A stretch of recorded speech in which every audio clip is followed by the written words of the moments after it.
Hello, my loves, and welcome back to Along This Spiritual Journey.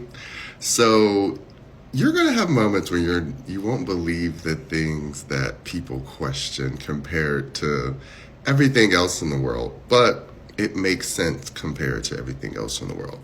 The point I'm getting to is I get questioned a lot about my joy. Is it authentic? Is it genuine? And I tell people, I'm like, listen, I'm a human like everyone else.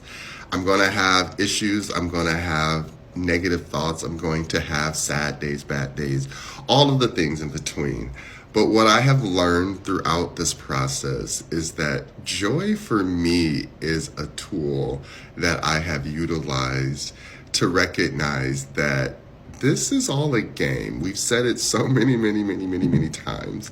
We can choose to make it our reality, which is what makes it feel harsher, or we can choose to recognize that it's a game. It's something that the universe always understands that there's going to be a concentric circle of levels and experience and knowledge and wisdom.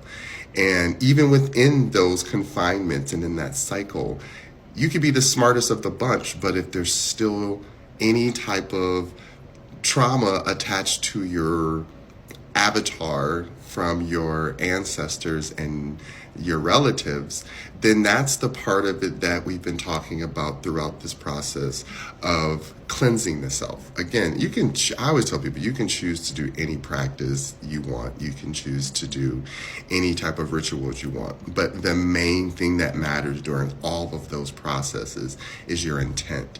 And if you find joy in it, even in my hardest, worstest times, I'm like, you know what? I can still find joy out of this moment. I can find the things that I loved about it and why I was attracted to it and what got me here.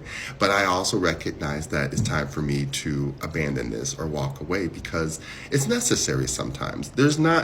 Every moment is not meant to be something that has to be the full beacon. Sometimes it can just be a part of the process of filling up. You know what I mean? Like a lot of times when we experience things in life, the loss feels heavy because we gained so much along the process and along the experience that we don't want to feel like we didn't get something out of it that we intently wanted, which was the validation of knowing that we matter and knowing that we have a purpose and we have a function. And again, purpose doesn't have to be this grand gesture. It just has to be like what serves you. And so for me, my purpose on this earth is joy.